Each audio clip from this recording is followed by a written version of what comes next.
Greetings, this is Camson the Oracle, and I wanted to share with you some suggestions for your altar. Suggestions for your altar. First, I want to say that if you have an altar and you haven't taken care of the altar or cleaned it off or refreshing the offering, this will be a very good time to do that and commit yourself to meeting every single day in this space to offer your petitions and your prayers.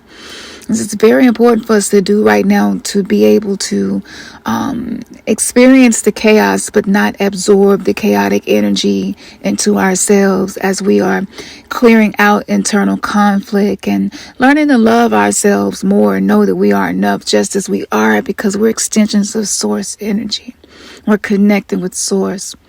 The disconnection from nature is one of the main things that's causing the instability as far as the mental health crises that we're seeing. I mean, if you're watching me, 9 times out of 10, you can relate to intrusive thoughts, fight or flight, feeling triggered, irritability, feeling like your people don't hear you or see you, just being frustrated, feeling like you don't speak up, or you're not assertive, or you don't use boundaries, right? Feeling like people don't respect boundaries and people in your life seem to not understand you as the authentic being that you are. Maybe you feel like you don't quite know who you are.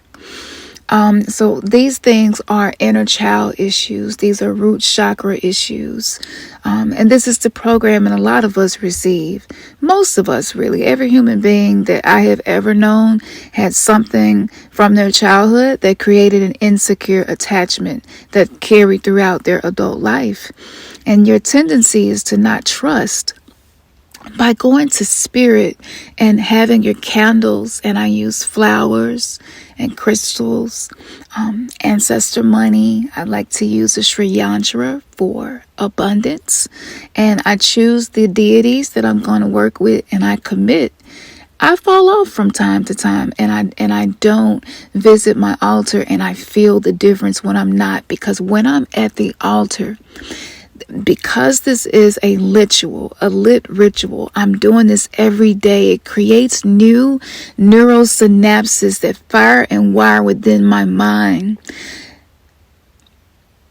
allowing me to connect with my divine self, my Idivine self. I'm being one with nature.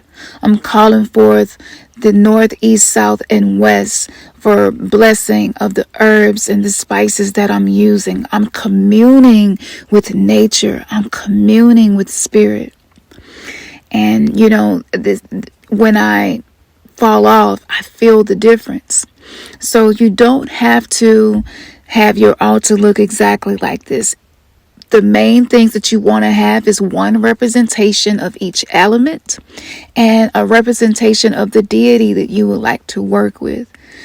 I work with several at a time, but that's from developing relationships with each of them, studying them, learning about their history. And oftentimes, if they are okay with working together, then I work with them together.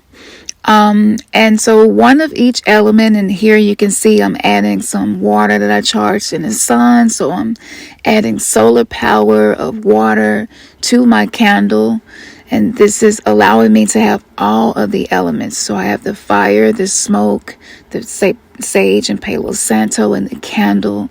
I have I actually got flowers from the mahogany tree and grinded them up in my pestle and mortar. Add my crystals. Listen to your intuition.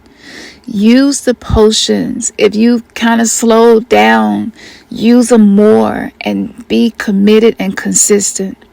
These 2 sweet potatoes have been sitting on my altar for 11 months and they haven't molded. They look exactly the way they did 11 months ago when I bought them. That is synonymous with growth, with fertility.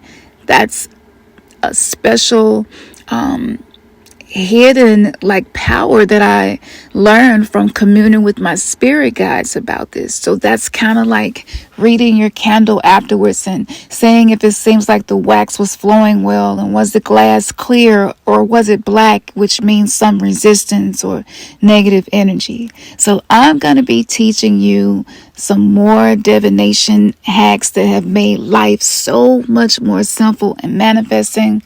And this is a free masterclass. You can sign up at newverselive.com.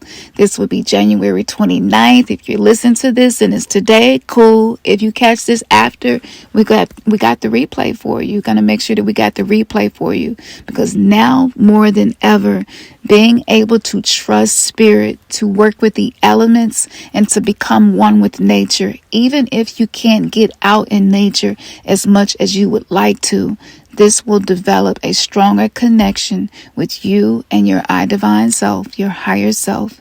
And this creates an atmosphere for your spirit guides to speak to you.